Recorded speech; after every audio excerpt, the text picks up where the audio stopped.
real treat today as our guest speaker today, our CEO talks. First of all, they're a great way to connect with real successful business leaders. And today, our guest speaker is Mr. Eden Rahim, and we couldn't be happier to have him.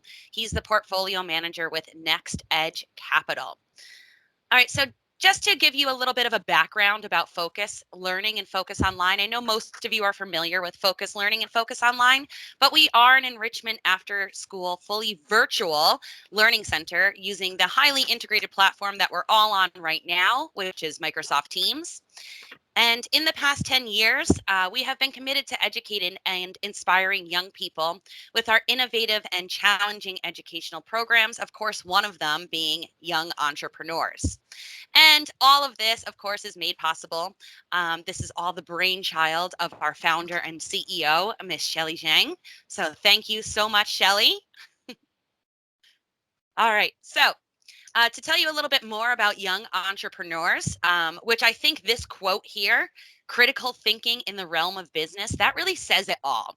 Mr. James Moon, with 30 years of capital investment experience, guides young individuals aspiring to navigate their way through the business world in a way that's really unique and approachable and very digestible for these young learners and young entrepreneurs. So not only does he teach them all of these different topics that you see here, all of these different main focus bullet points, all about money and understanding inflation and all on understanding investment.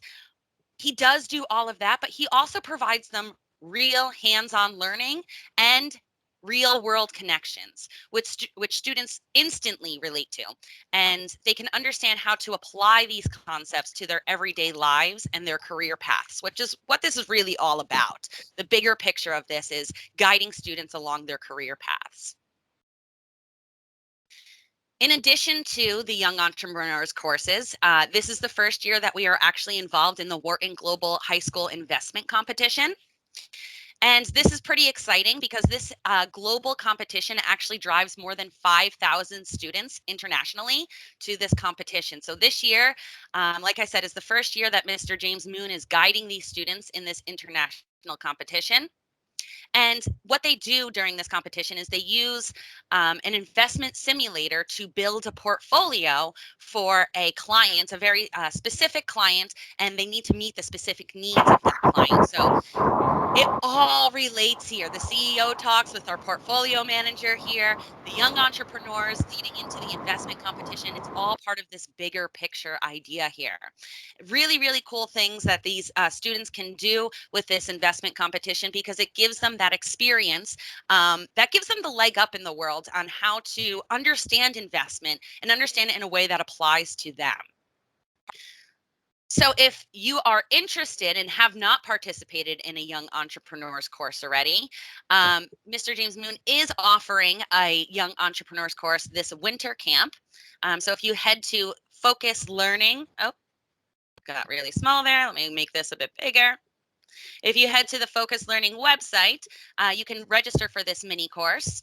And those of you who do end up registering for this mini course that takes place over this winter camp can then continue on in the second level, or the second half, I should say, of the level 1 course beginning in February. So pretty cool stuff there. Those of you, like I said, who are not already involved in the Young Entrepreneurs courses, I highly, highly recommend it. You'll learn a lot. And the coolest thing is that it's in a really short amount of time that he is going to be introducing this, all of these different concepts. Mr. James Moon, do you want to take a moment to talk about the investment competition and your progress so far? Yeah, I mean, I was going to cover some other things. I'll just say the Wharton Business School competition was a great success. There was actually 5,200 teams of 5 to 7 people in it, so there was quite a few individual members in it, and it was our first experience at it, and it was. I think we're going to see some success in it, but it was a great experience for everybody, including myself. A lot of late nights as well, trying to get all the reports done prior to it, and we'll have a better framework to work from in the future. So otherwise, great. The students that are here know about the amount of work it took, and I look forward to some of the other people coming into the program later on. Awesome. All right. Thank you. So, Young Entrepreneurs and the CEO Talks are all in conjunction with not only Focus Learning and Focus Online, but another company called IMADEIT. And this is a company that models career paths for students. So, like I said, Young Entrepreneurs, the Wharton Global Investment Competition, and the CEO Talks are all jointly held by Focus Learning and IMADEIT. To give you a little bit of a history of our past, CEO Talk started and entrepreneurship started way back in 2015 with an entrepreneurship summer camp. It was so successful, it took off. In 2017, here's another photo of an entrepreneurship summer camp. We have some good photos of Mr. James Moon coming up here in the summer camp and hosting Dragon's Den. So a lot of really cool things have been happening over the past years, and you can see the progression and the advancements that we've made over the years. Here are some of the ideas that some of the students have come up with in the past. CEO Talks, like I said, this is a unique opportunity that IMADEIT and Focus Learning provides to give real connections to real successful CEOs here. And so in the past, we've had people such as Armand Balboni, who is the CEO. He's working on that, right, Eden? Pardon? He's working on that one. That's He's working. Yeah. Absolutely, absolutely. We've also had Fahar Merchant, CEO of Medicina Therapeutics Corp, and Paul Gezzi, who is a part of the Control Energy Corp, as well as Jeff Ruby from Newtopia. And of course, without further ado, Mr. Eden Rahim is here today to join us. So it is my ultimate pleasure and honor to introduce you to Mr. Eden Rahim, Portfolio Manager with Next Edge Capital. Thank you so much for being here today. Mr. James Moon, do you want to introduce Eden in a little bit more of a comprehensive way? I'm going to say it quickly because we've got 209 and we want to have lots of time with them. I just want everybody to know that active management is one of the most difficult aspects of portfolio management, as some of our students will know based on Yale discussions and things like that. So, and not only is it difficult to actively manage things because there's a lot of moving parts, but it also has to be a real professional unit of people that understand why they're there together, such as Next Edge does with Eden, who's brought that all together because he's a portfolio manager there. So individual investing, it's really difficult to do, especially in the biotech area, but it can be extremely rewarding in the biotech area. So, and especially this year where prices of biotech stocks have especially small caps, have done quite poorly. And it looks like we got a lot of M&A coming. So, and so what I want to say before I just say one last piece is that what we've done here is that we want to make sure that all the students, and I think Eden will tell everybody this, unless his experience is different, but we just found it's not, is that so many students, and the parents will know this, and the students know this, is that they just don't know what they're doing until they get to university. Although they have grandiose ideas of being a doctor and medical school and engineering, stuff like that, they're not modeled enough down the path of understanding what is niche in those areas. So when they get there, they say, geez, if I had just done a little bit more modeling, which is, like I say, you get up and sleepwalk in the middle of the night.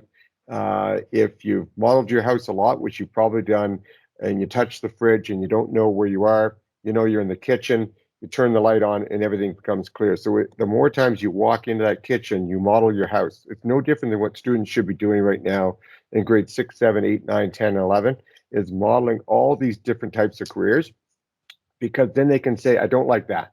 And it's not because they say they don't like it because they did it once. They go down that path 3 or 4 times and then they say, you know what, I just don't like this. And the only way they get to model those careers is by having professional people come on like Mr. Rahim, who has been in the biotech industry and who can give you a lot of guidance, not just on the biotech industry, but in the portfolio management side as well. So, so without any further ado, I'd just say I'd like Mr. Rahim to guide us through the value of what his company brings to investors and their experiences, and help model it out for the parents and the students as well, in particular in the biotech area. And then the students can ask lots of questions and take it away.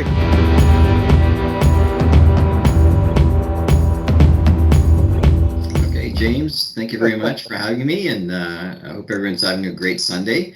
Um, First, before describing what my background is and stuff like that, given what James has described, there are basically four areas in portfolio management that I wanted to touch upon today, and hopefully lots of questions. I love questions. So the first part is that there really are different ways to succeed at investing, and there's no one shoe fits all or one right way. And the key thing is to have a system that you're comfortable with and that you have refined over time and you can live with, and you stay disciplined. You stick with it. You know, sometimes it's in favor, sometimes it's out of favor. That's okay. But over the long term, you will be okay. It's when you're sort of switching in between systems, uncertain and so on, that it breaks down for you over the long term. The other thing I'd like to talk about, especially because I think it's very timely for all the young people that are involved, is that to get some perspective, get some long-term perspective from a top-down approach, where we are, where we've been similarly in past periods in history, why it's important to know history. The third thing I'll get into is some of the granularity of portfolio management, some of the details you need to know, aspects that are important to learn about the actual aspect of portfolio management. And the final thing I would like to touch upon is the importance of hedging. It's very important. Major corporations hedge all the time. Coca-Cola hedges sugar prices. Multinational corporations hedge currency prices. Southwest Air hedges fuel prices. American Barrick hedges gold prices. So why is it that hedging is not a tool that's used more often in our industry when we have this volatility that comes from equity prices, currency prices, bond prices? So it's an important tool to have, or even in my case with biotech stocks, individual stocks that face binary readouts and have to, how do you manage the risk? And James knows a few live examples of how we've done this. So just, getting back, that's what I'd like to cover. I know it's a short period of time, but hopefully there are lots of questions that follows that. Just by way of background, I am the portfolio manager, as James mentioned, for the Next Edge Biotech Life Sciences Opportunity Fund, focused on small mid-cap biotech companies, roughly about 65% US, about 25% Canadian. I'm also a consultant to a US hedge fund, District 2 Capital. And thirdly, we'll be launching a large cap US buy right healthcare with purpose ETF next month. So looking forward to that as well. So basically 3 mandates that I manage right now. Prior to that, I had designed and managed the suite of Horizons health buy right ETFs. We took it from zero to over $1 billion, and then the company got sold to a South Korean company, Mirai. So I left them to join Next Edge. But prior to that, for a decade, I was a 5-star fund manager at RBC, where I managed about $1.4 billion in assets across 4 different mandates, and the healthcare analyst for them as well. So, and over a decade, had a 26% compound rate of return over a decade managing biotech, which is really tough given the ups and downs and the go up and blow up nature of what these companies are like. But so I've managed growth mandates, momentum mandates, income strategies, and so on. But when it comes to the actual ethic of portfolio manager, it goes way beyond just simply the skill sets. And I think, importantly, as a portfolio manager, you have a fiduciary responsibility. You have been entrusted by investment advisors and their clients to invest their funds as prudently as possible to make the best of the situation in the sector that you're trying to manage with. So you're very cognizant that this is your hard-earned money and this is your hard-earned trust. And that's really the pivotal element of what being a portfolio manager is. It's very transparent. It's life in a fishbowl. You get measured every single day. Your bad days are as public as your good days. So that's the nature of it. There's a responsibility that comes with it. But I think there's also the elation that you're helping, you're helping the long-term goals of investors in your fund. And that's really your sole aim. Now, when it comes to investing, I hinted upon before that, there are various approaches. You can have a growth mandate, and each of these approaches will lead at various points in an investment cycle. So if you take like a 4 to 8 year investment cycle, typical cycle, at some part, deep value, contrarian approaches will lead. At other points, quantitative will lead. At other points, momentum approaches will lead. At other points, GARP or growth at reasonable price will lead. Other technical approaches and so on. So it was what I was hinting at, there is no one right approach. Just be excellent at one of them. Whichever one is fits your personality, that you're comfortable with, that you can go to bed at night with, and that will be the thing that works for you. My approach is a combination of all of these, and that's because of over the years, I've had lots of ups and lots of downs, lots of bruises that I wear that you learn from. You learn from these things and you refine your models as time goes along. And my biggest example for actually turning from a fundamentalist investor to a more quantitative, or blending in quantitative and technical, is throughout the 1980s, I traded my way through university. And I made it mostly, actually, even though it was a big bull market, I made it mostly by shorting gold stocks and shorting commodity stocks, because I understood the secular trend in commodities was down. So every time there would be a rally, I would short warrants and so on. And I paid my way through university doing these strategies. But then in 1987, there was a blow off in the market. Market went from rational to irrational. And the market just exploded upward, and I had shorted stocks and was working against me. Then the 87 crash came, and it saved me, actually. A lot of people lost a bunch of money in 87. It actually saved me from a big loss. And so I went back to the drawing board, and I figured there had to be a better way to do it than the way I had learned to this point. And that's when I started studying all these different ways of approaching investments and building models. I was an early, coder and programmer in software like Metastock and so on. And that's what I used to sort of enter the 1991 trading championship competition. And I used it to win. I won it with a discipline that was very different to what I'd used in the 80s. And that set me on the path. And so when RBC hired me, they hired me for these skills that I had developed separately from what my actual education was, which was molecular genetics at U of T. And so I used that, and they hired me as a derivatives analyst. And I became a biotech healthcare analyst because by virtue of what my undergrad was in. And then I combined the tools of hedging, derivatives, a healthy respect for market risk, having lived through the 87 crash and having, the 1990 recession. I had a healthy respect for risk and what the market can throw at you. And then I used these tools, and that's when I became a portfolio manager, all these factors had coalesced together. Now, I know a lot of you on this call are very young, and you live in this world right now where, FANGMAN stocks dominate. They're very, very crowded. Meme stocks, cryptocurrencies. It's all a very new world. But as James and I know, what is old becomes new again. And so if you go back in market history, which I am a market historian. I mean, I've got a market history collection going back 300 years. Actually, behind me, hanging on the wall, is a 300-year-old issue of the London Postboy when it was the South Sea bubble. And that's the one where Sir Isaac Newton, who got caught up in that bubble, said, the orbiting of celestial bodies I can understand, the madness of crowds I cannot understand.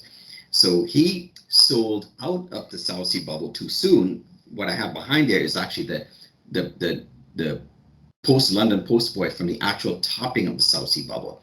It then collapsed, but not Galileo, Sir Isaac Newton bought back in too early, and then he rode it all the way down, lost a fortune in it. So even the smartest people can get sucked in by a bubble and then get killed on the other side.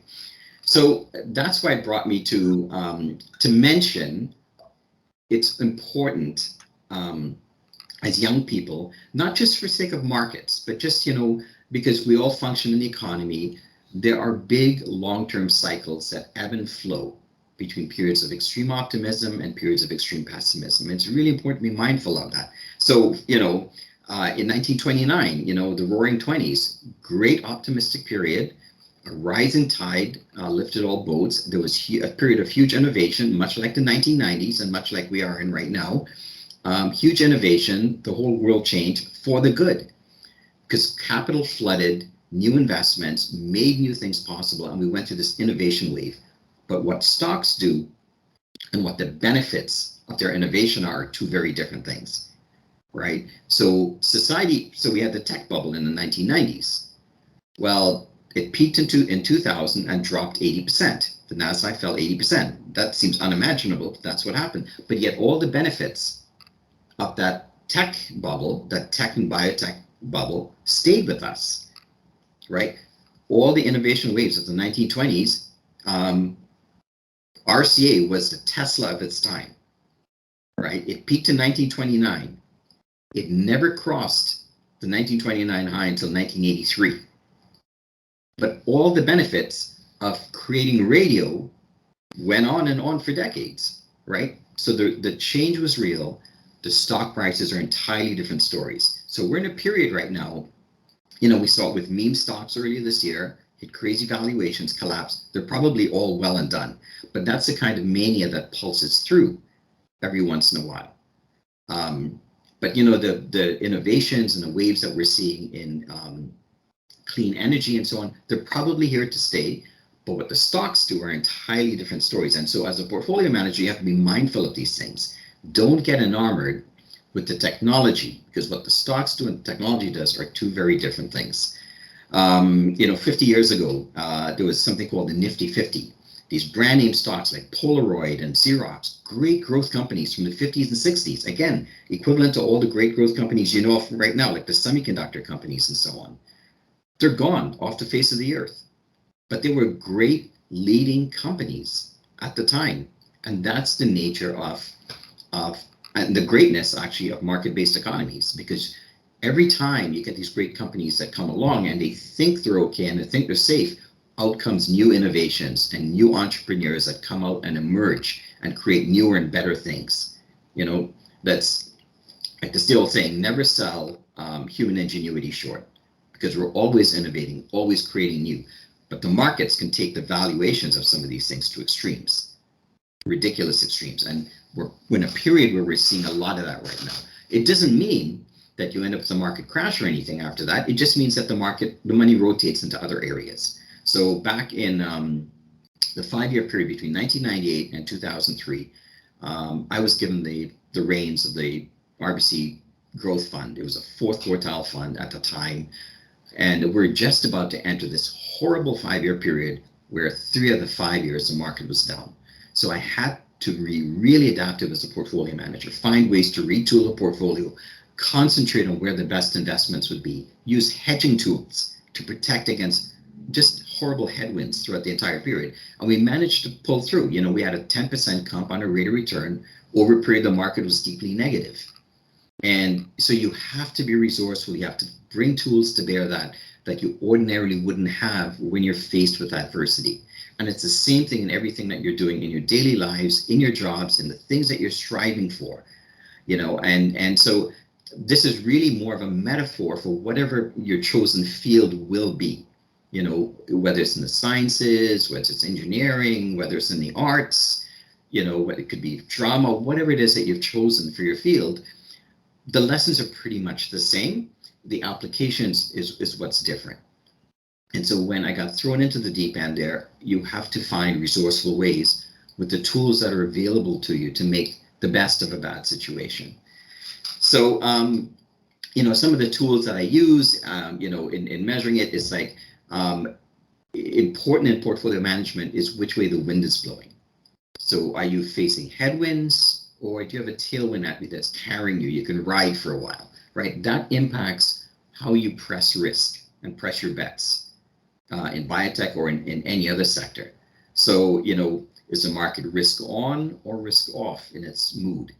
Is it favoring, cyclicals versus defensive companies, discretionary versus staples, high beta versus low vol, stocks are in vogue, versus deep value? And, and James and I are similar in the sense, we do look, we do hunt for truffles under rocks. We're looking for deep value. We're looking for things that have been overlooked and mispriced by the market.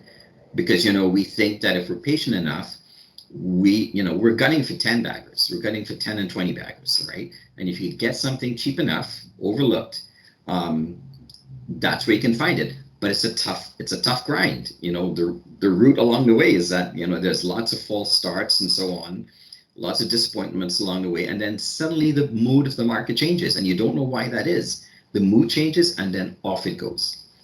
And I've had so many of those in my managing career, over 25 years that, but it's really tough. You don't really know when it's going to happen. So you just want to stay alive long enough for that to happen. I'm trying to think what else in terms of portfolio management. Things like other macro factors that are important, and this applies even if you're not in the industry, but things like slope of the yield curve. So the difference between the market's pricing of short-term rates versus long-term rates. Sounds simplistic, but every recession has been preceded by an inverted yield curve. And in 2019, it was, and it's usually does so by a 6 to 9 month lead lag time. 2019, we saw the yield curve invert, but the economy was booming, right? It made no sense. Why is the yield curve inverting? It knows it's responding to factors that aren't obvious on the surface. Demand factors, weaknesses, and stuff like that.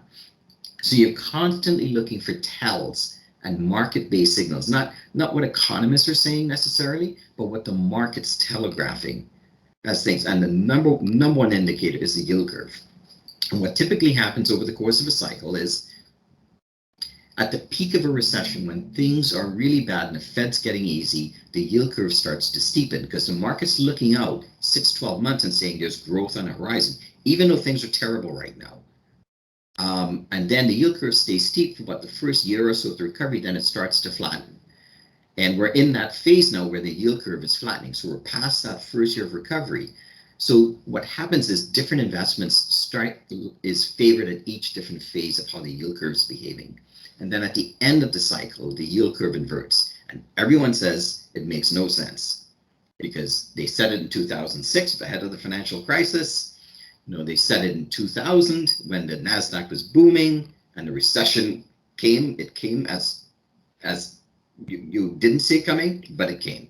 Same thing in 2008, 7, 8, the greatest financial crisis of our generation in 2 generations. And same thing in 2019. 2019 was really perplexing. Everything was good. And then we turn into early 2020 and something really interesting happens. The market's at new highs, but the small cap Russell index starts down. Oil prices starts to drop. Bond yields start to drop and the NASDAQ's hitting new highs and the S&P's hitting new highs. But those other markets sniffed out there was something around the corner, right? And that you're trying to take these signals, these reads that the market's sending you, that's better than any economist can come up with. And these are things that's available to every one of us. We could look at these things, we could see these things. And it may not be a perfect forecast, but from a portfolio manager standpoint, you start looking over your shoulder and saying, there's something rotten in Denmark. There's something we've got to really hone in our, pull in our horns, get a little bit defensive until we figure out what's going on, right? And that's what I did in February of 2020. So even though I ran a high beta biotech fund and everything crashed in March of 2020, we were actually up 0.5% in March of 2020. That shouldn't be. I should have been down 25%, right? A high beta fund, which, all your bank stocks, your REITs, everything defensive, all the hiding places, they were down 20% in March 2020.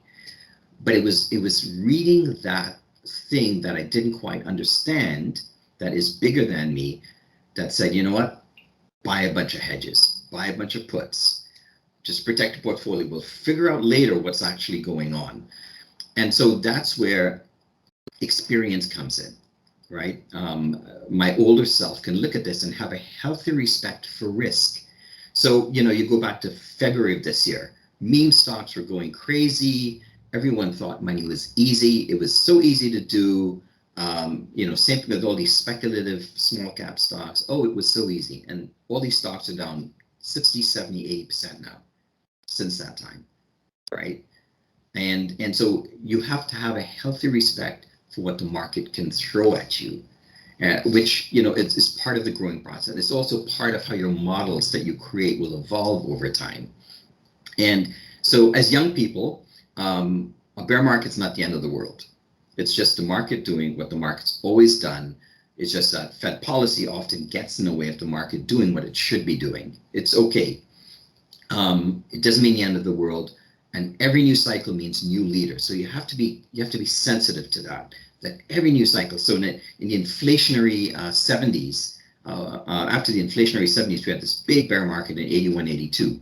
But the new stocks coming out the other side weren't the inflationary beneficiaries. They were the disinflationary beneficiaries. They went on to lead for the next 20 years, right? And then, so we came out of the NASDAQ crash. It took 13, 14 years for NASDAQ to finally get back to the level it was in 2000, right? That's what post-bubbles are like. But then the leadership that came out of that, you know, these stocks, the semiconductor stocks and the hardware stocks and so on, they've led now for 7, 8 years, and growth has led value for that period of time. That's what it's like. So every new cycle brings new leaders. And as a portfolio manager, you know, my mandate right now is focused on healthcare, but, you know, if I were a growth fund manager, I'd have other areas to focus on. And that's what it's like for you. And you know, you guys are going to be like 10 times smarter than I will ever be. So I had to suffer way too much hardship to actually learn my lessons. You guys will learn it much faster than I ever will. So, and the thing is, it's just listen to what the market's saying. The source of that knowledge is collectively more than we know individually. And so that's why I listen to these other macro factors. Now to take a little dive into the portfolio management side of things. I think simplistically, the 80-20 rule applies. And as much as every single one of your stock holdings, you say, wow, I know it's going to do well. I know it's going to do well. It doesn't matter how many years of doing this, it's still 20% of the stocks does the heavy lifting for the, you know, for your portfolio. It doesn't matter what you do at any given point. It's just a fifth of them that are doing all the heavy lifting, carrying and generating returns. And all the others are just, you know, they're treading water, and they'll get their day, hopefully. But that's typically what it looks like. Because I manage a biotech portfolio, I don't run as concentrated a portfolio as I would if I were not a biotech, if I were running other aspects. The reason being is because biotech stocks are notoriously volatile. They can have big ups and big downs. And so if they have a big up, you don't need as big a weight to generate a high return. And you also don't want as big a weight because it can drop 50, 60, 70% in a day on bad data. So my weights, my high conviction weights tend to be between 3 and 5%. So about the top 10 stocks accounts for about 40% of the portfolio. And then a lot of the others are sort of 1.5 to 2% weights, because they're at more risky stages of development. The top 10 positions I own, they've been substantially de-risked. And as James knows, in biotech, it takes about a decade to discover a molecule, to getting to the point of commercializing it. But your chance of success from discovery to commercialization is less than 10%. So I tend to focus on the final 3 or so years before commercialization, post phase 2 data, because in phase 2, the failure rate is 70%, the success rate is 30%. So I'm taking very much a probabilistic approach to starting the process of selecting the companies I want to invest in, and then I take a scientific approach to analyze which of those are game changers, which of those are going to change fundamentally how a patient is treated for a chronic or a fatal disease. And I narrow that down. So I narrow 1,000 companies down to about 20 or 30 that I think will be the best of the best and will turn into growth companies. I'm playing a long game. If you take, let's say, a 5-year biotech cycle, I want to own those companies that will grow from, $500 million or $1 billion to 10, 20, 30 billion over the course of the cycle. Because your drug succeeds, they become $1 billion of drugs, or they get bought out or acquired. And there's a marked propensity for my companies to get acquired. So in the last 5 years, 11 of my companies have been acquired at big premiums. Biotech premium, take-up premiums are huge. And you saw, James, the one this week, right? I mean, it was 100% premium. And over my career, over 30 of my companies have been acquired. And it's not because I invest to have them acquired. It just so happens the discipline I use to select companies also coincides with what big biopharma is looking at to try and acquire these companies. And I have one final thing I want to end on, and I hinted at it, the importance of hedging. Again, with a healthy respect for what the market can throw at you at various points, it may be irrational, but it's still real pain. You know when to head to safe harbor. Some of the indicators I mentioned before. Just know when you need to pull in your reins, head to safe harbor, or if you need to be fully invested, buy puts, put spreads. You can do risk reversals. You can do. You can go to cash. There are multiple ways. In the case of biotech stocks, for Arenia, I'd put on a risk reversal to protect against the crash in the stock. Oftentimes with biotech companies facing binary phase 3 readouts or something like that, I might hedge with put options or swap out of the stock into a call option instead as a much lower asymmetric way of paying it. So if I'm wrong, I lose the option premium. If I'm right, the stock soars, I can exercise my option, I'm back in the stock. It's an asymmetric payoff. So you're always trying in this very risky sector to skew the odds in your favor. And that's just one way of doing it. And again, big companies do it, so why shouldn't we as portfolio managers do it?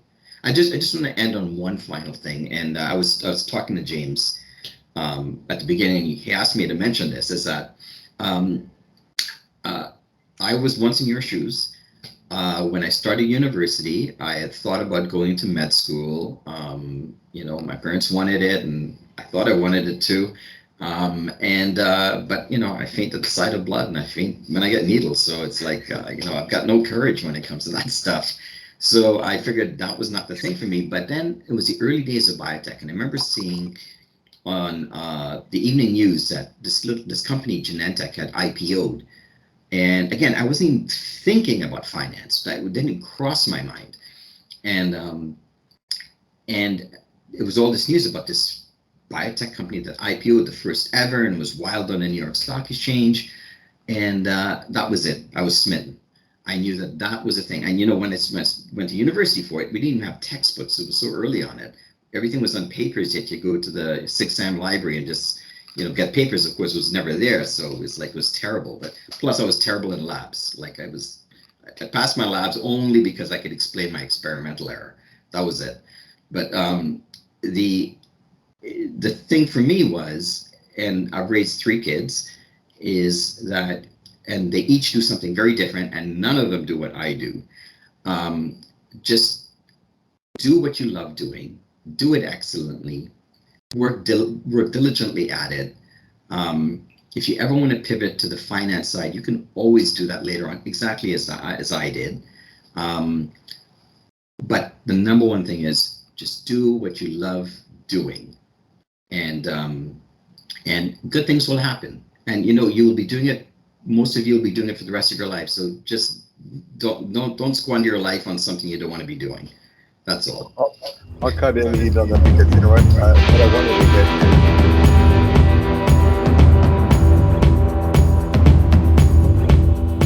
get. There were 3 things that was really important actually, which is great for all students. One of them is the history part and the newspaper behind, because we actually do go back to the tulip bubble and the South Sea. That's actually how we start our courses, all the way back to the bubble, so they get a full understanding of history. In fact, I even relate that to the reality of Amazon coming out with the little readers, in the sense that I thought that was actually something that would fail. And what I relate to the kids is what's funny enough is that when you're reading history or anything on portfolio management or whatever entrepreneurial area that you want to go or education, you find that a lot of the words that you pass over in that book that the author is trying to relay to you, you don't understand. And so you just move on, but you get the overall basic because you understand 90% of the paragraph. Where Amazon really made it with the Kindle is that you can tap on that word and now get the full understanding of that word and get what you may not agree with the author, but you get the full understanding what that author is trying to say to you, and you learn so much more, and it's become a huge success. So those little things are the simple things that you think nobody's going to care about a Kindle electronic book. Yes, it compacts a lot of books for you, but that's not the real success of that thing. It is actually a bigger understanding of when you're reading things, you can decipher it a lot better. So that's a great thing about history. Second one was I wanted to touch on that you brought up RCA and some of the older companies that have come and gone, but they brought their entrepreneurial technology to the forefront, and that's continued on to this day. So I think a lot of the students get dismayed at the big world because they see how big it's growing and how much there's going on, and that there's no way I'm going to fit in there now because it's gone. It's way ahead of me, and that's farther from the truth. The idea here is that we're trying to create the students to create new ideas all the time, so that they understand that there is lots of room to improvement, because everything you see today will change dramatically in the future. And who knows, Amazon may not be around or be a different company. There'll be all kinds of changes. So there's no sense of sitting back and going, it's over. I don't, how am I going to do this? You got to press forward because there's going to be change. And if you work hard and you model out lots of different areas, you're going to be successful. It's just going to be there for you. And that proven again to number one, which is history.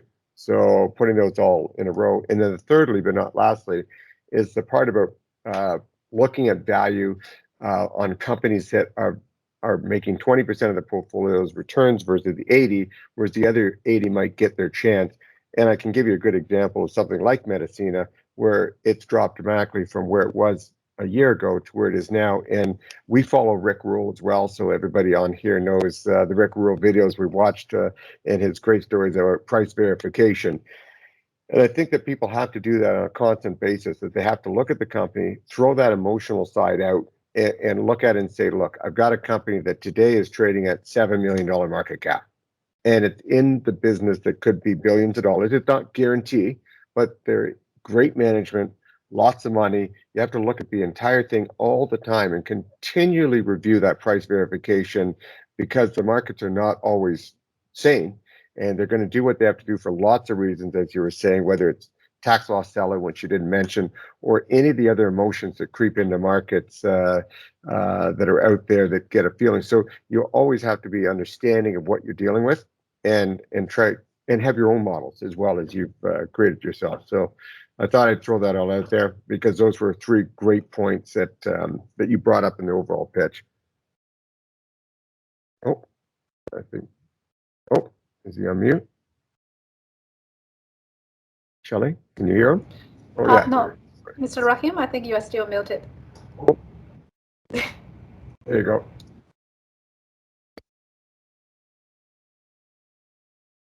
It's okay now? Yeah, perfect. Yeah, I was going to say, for any emerging entrepreneurs in the group or in the crowd, don't ever be dismayed. We're in a market-based society where things always push forward. They're always emerging things. And I know it sounds like a cliche, but Steve Jobs, it did start in the garage. And at the time, there were computer giants like IBM and Digital Equipment that dominated, that looked like no one could supplant them. The same thing when Hewlett-Packard started out and so on.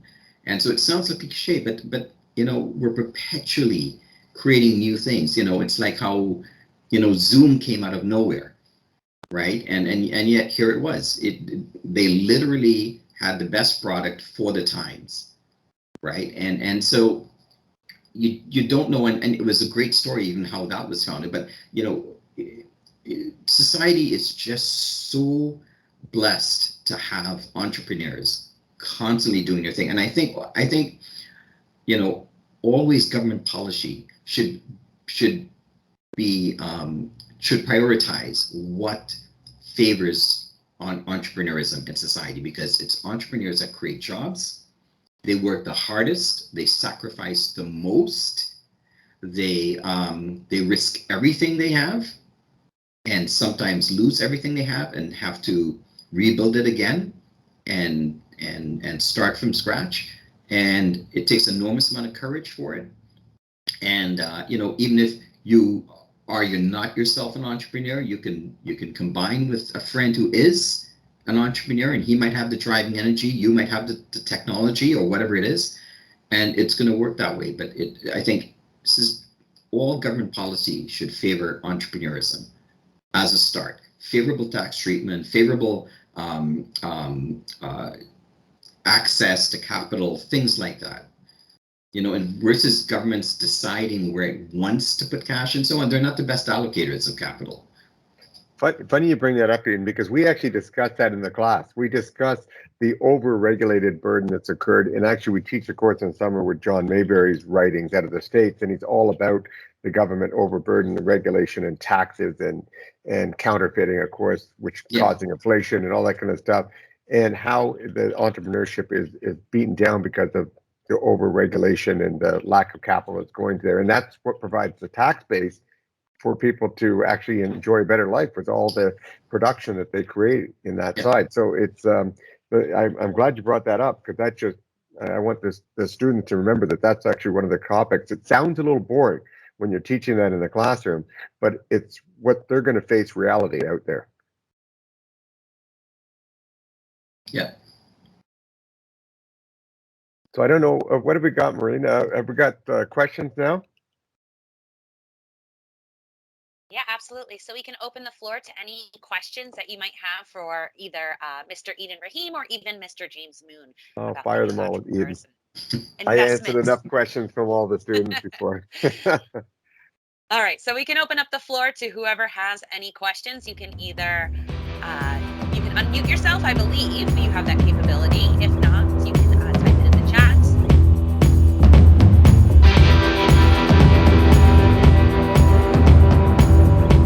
What is the success ratio of biotech startups?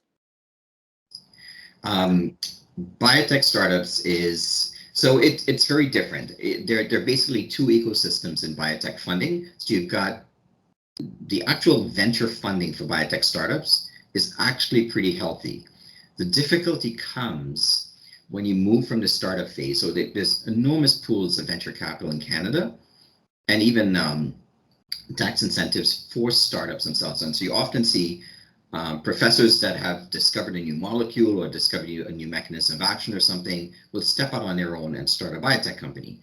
That is typically funded by the venture companies. The difficulty comes when you move further on in the clinical development process and you get into the public markets, which have been tough in Canada for a very long period of time. So we've seen a lot of Canadian companies actually IPO in the US instead.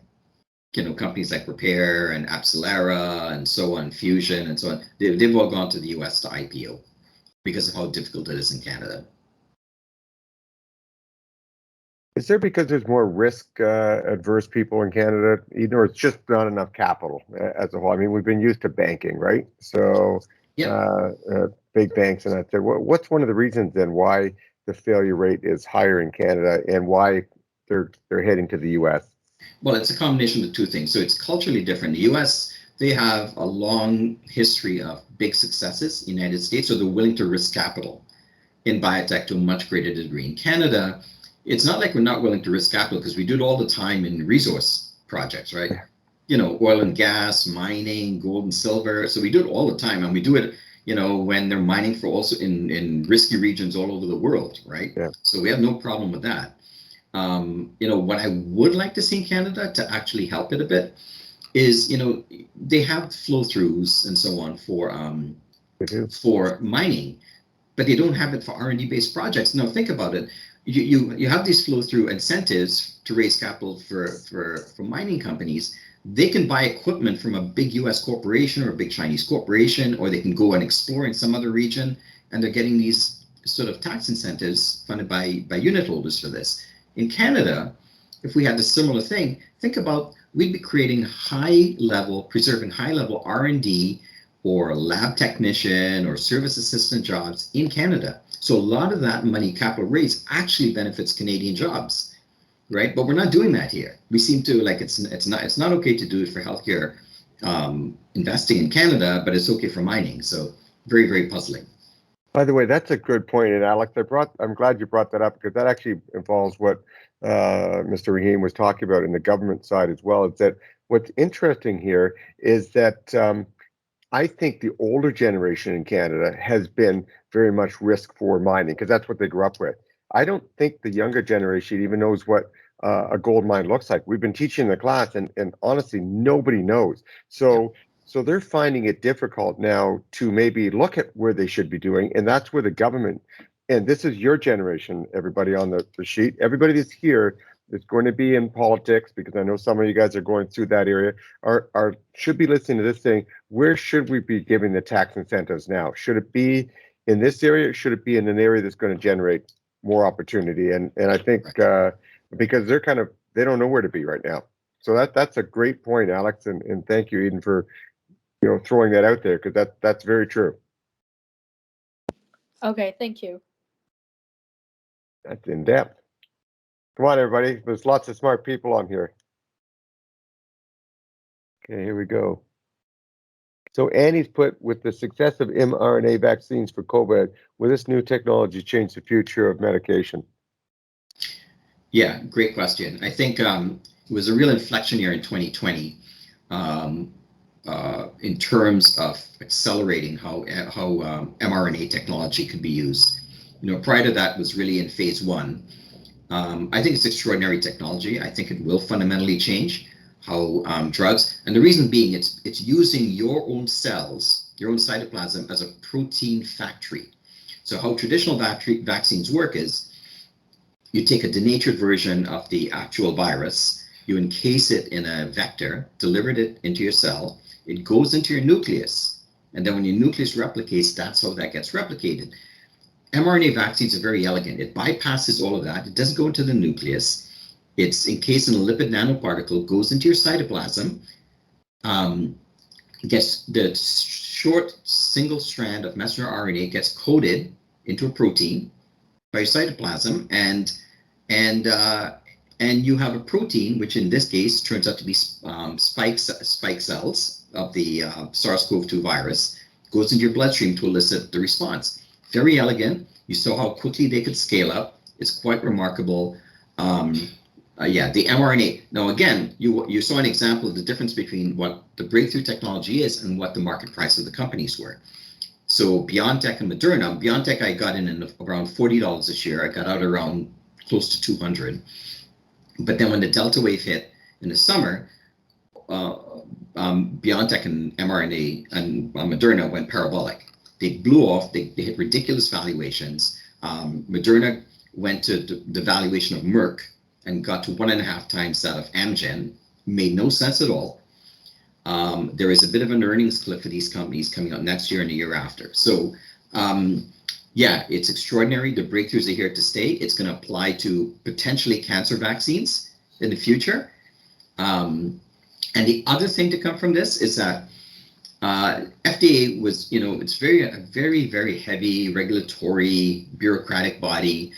This crisis pushed them to reevaluate. And one of the beneficial tailwinds coming up for biotech is that the Pandora's box is open, and we're just not going back. So drugs will be developed faster. They will get to market in a shorter period of time, which would require less capital investment. So if you won't have to spend $1 billion, maybe you spend $750 million to successfully develop it. And it was made possible because of mRNA technology getting through for the COVID vaccine. Two things. I see a question here, but I just want to say, because the kids understand market capitalization here, and they do understand dilution and liquidity. And by you saying it's going to cost $750 million now instead of $1 billion, somebody might say, well, what's that? $250 million. But if you're looking at a company that has to raise money, that's less shares that are outstanding, which means the stock price for the actual shareholders goes up at a higher level when it eventually gets taken over or has some successes. So, so that's a key to understand why that 1 billion to 750 doesn't sound like much. It actually means a lot Yes. to the share price value going up. And two, is mRNA, I mean, because this is where you say about the future. There's a lot of companies out there right now that are developing cancer drugs. Is mRNA going to take away a lot of that from that environment in tomorrow or in 5 years from now or 10 years from now? Is that going to get rid of a lot of the cancer? And should people now be saying, I don't want to be in cancer companies like IL-2 and things like that? I should be moving more towards mRNA. So that's a great question. Cancer is very complex, and there are, obviously a large number of different cancers. Some are monogenetic, most are not monogenetic. So something like mRNA, it will elicit, the aim of an mRNA cancer vaccine is to elicit your immune system. The same way you got PD-L1s and PD-1s, that to decloak cancer's ability to hide your immune system. It's similarly with this. If you can elicit your immune system to respond against a tumor, then that's great. That's the aim of what you want to do. It's not going to go away, but reason why I don't invest in oncology as much as I did 10, 20 years ago, it's because there have been so many major breakthroughs in cancer. The bar is set up here. So it's really difficult to develop a drug that is superior to some of the drugs that have already been developed. So I tend not to play there, but I like leapfrog technology. So you take, let's say, CRISPR and gene therapy. Gene therapy is great. There are major breakthroughs that are going on. And then, but now you've got CRISPR that's coming along that could leapfrog some of the indications of gene therapy, even as great as gene therapy was. So I think that's what, to your point, that's what, we're seeing with, as you mentioned, mRNA, we're seeing that with the CRISPR and gene therapy. And that's great. That's good for biotechnology, right? You have more and more breakthrough technologies that are leapfrogging one another. And, now we're talking about cures. We're not just talking about treatments anymore. We're literally talking about cures. Which is really important. I know we have an answer here. Institutional investors can sway the market. How do you guard against that as a retail investor? That's a great answer, great question. Yeah, so institutional investors, and again, I'm an institutional investor, and I know sometimes when you're a big fish in a small pond, you have to do little things like you don't want to show your hand if you have a big position to sell. You don't want to show your hand because then you lose all leverage as far as selling a position out. So you've got to do little games and so on just to disguise your selling. Or if you want to buy a big position, I remember when I was in 2001, when I was building, I ran $1 billion+ and I was building a position in Canadian Medical Labs, very thinly traded. It took me 9 months to accumulate that position. 9 months every day of buying a few thousand quietly, because there was no institutional seller. It was one large controlling shareholder who wouldn't part with stock. And you just have to be patient and build a position up. Now, there are periods of time, as James mentioned, where you get towards the end of the year and an institution really needs to get a position off their portfolio. For one, to book tax losses against gains. Two is to cosmetically show that they didn't own it when the year-end statements come up, right? Those things are other motivating factors that can cause a price to be pressured unduly, far beyond what its fundamental values are. That's why it's a really interesting time of the year. Like I was mentioning to James before the thing started, S&P was down 50 handles Friday, and my fund was up 5% because the market, it was washed out. All the sellers have gone, the tax holders have gone, the offers vanished from the upside, and there was an upside vacuum. Even on a day, the market was getting hammered. Yeah. I know we're at 3 o'clock and it goes so quickly. Is there any other questions out there? Because I know that we still got lots of people online, and I know that they've learned a lot, but they're always a little timid to throw it out there and get embarrassed, right? Yeah, usually I'm one of those guys too. Yeah.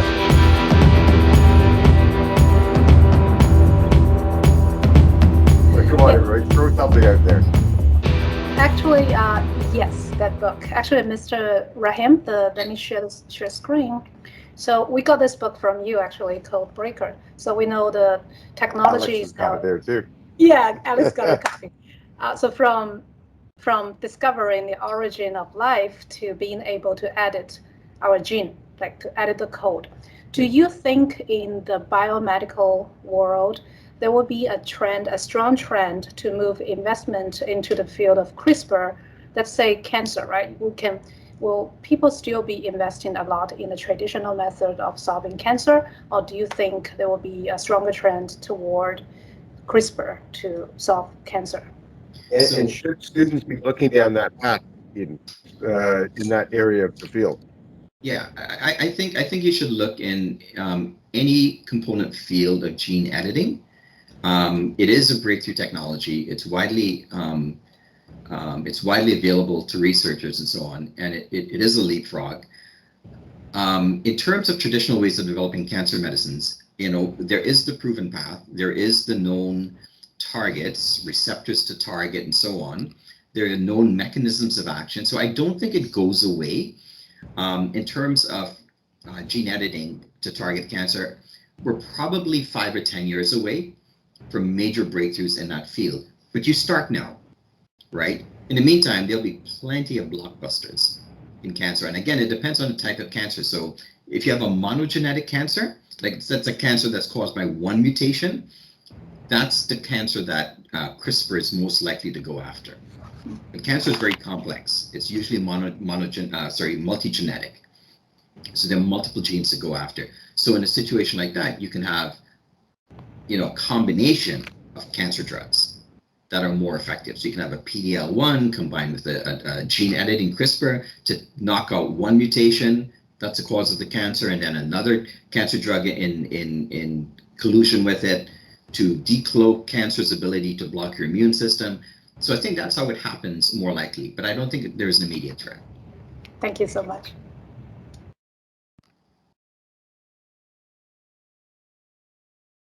Any other questions? I'm going to be all over everybody here if they don't ask one more question. Come on. Christina, somebody out there, fire a question.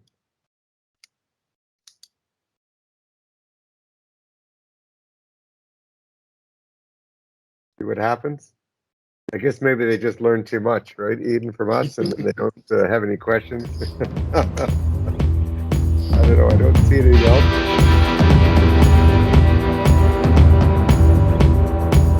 But a good, I mean, that was great because we got into a lot of things, by the way, that are actually complex. And when I say that, nobody, like to have people come on and they talk about, well, here's my career, here's how I did it, here's the schools I went to, and that's great. But we got into things that are complex, like regulatory bodies, into taxation, all these things that are there right now for the students, and they're learning them now. I mean, when I went to school, I didn't even understand what taxes were until I paid my first paycheck, and then I said, well, what the heck is this? So, and so now they're starting to understand at an early age how that's affecting them, and what they need to do to maybe start to change some things in their mindset that's much different and much clearer. And as you said, the students are much smarter than you now, and that's completely true. And the students need to know this, is that every generation, I mean, you've grown up now in front of a computer. Eden and I didn't see a computer until I was, 16 years of age. You guys have got computers at 7 and 8 years of age, and you're filling yourselves with information, including what I was just saying, the Kindle, learning things at such a young age that your vocabulary and your mindsets are much more expanded. Therefore, it allows you to become even more entrepreneurial and think about other new ideas. So every generation is always just one level higher. And CRISPRs is obviously one of those things. So nothing should be a deterrent to anybody here on this call today that says that they can't come up with a new idea.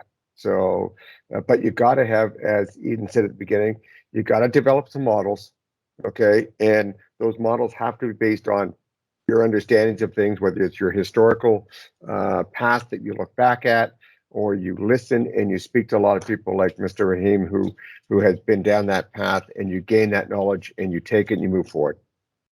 So do you want to close with anything, Mr. Rahim? Because that was what we like to have on here.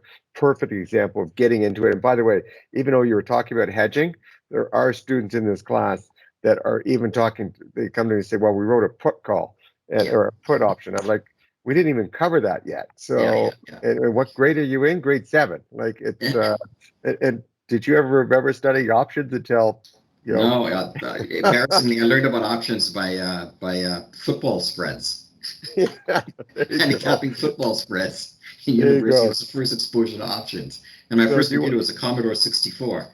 There you go. They don't even know what that is. I know. Except unless you go see the video IDEO and it shows it in there from 20 years ago or 30 years ago. But so do you want to finish with any great comments for everybody here? Well, I just it was a privilege to be invited to chat here and interact. I think what you and your team are doing are incredible.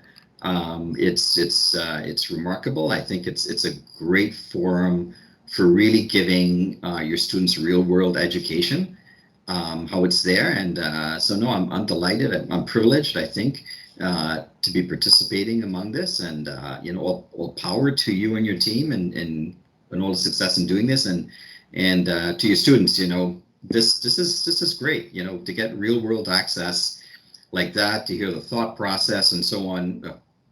Much smarter people than me, and just what is involved and the exposure to helping you figure out what it is in your career that you want to do, and just like I mentioned before, start with what you love doing, what you would love to do for the rest of your life, because you're young and you've got all the time in front of you. And it's okay to try a few things and fail and get up again. Use your 20s to do that. Just try and fail. And then you hit your 30s, you would have figured out a lot of stuff and you'll be ready to go. Well, I can't tell you enough about how to take your Sunday afternoon, especially right before Christmas, to come and speak to us for an hour and over an hour and 20 minutes, because we were talking earlier. And, it's what I've told the kids as well is that when these relationships occur, like for her, when any of the kids ever have questions and stuff like that, the parents, now we reach out to you and we'll throw you. You're part of our group of professionals now that have come on and given great advice and great time. And so we just can't tell you how much we appreciate that. And we'll have lots more going forward, especially when we have some big biotech discoveries. We'll have to come on and have your opinion on them. So Absolutely. Okay, everybody, thank you so much. Does anybody want to say, everybody say bye? I guess I always finish with waves and everything else, but thank you so much, again. Mr. Rahim. Thanks, James. It's great, insightful sessions. It's really appreciated. Thank you, James. Thank you. Thanks, Alex. Thanks, Eric. There you go. See, now everybody's coming live now. Guys are killing me. Okay. Okay, have a great Christmas, and we'll talk to you soon. Happy holidays. Sounds good. Happy Same to you, holidays. sir. Thank you, Mr. Rahim. Yeah, happy holidays. And we'll welcome you back soon. Thank you, Chef. Hey, guys. See Thank you, later. everyone, for attending this seminar. Bye. Goodbye. Bye. See you, Christina. See you, Pan. Thanks, Jay. Thanks, everybody, for coming out. Michael. Talk to you later, Amy. Thank you.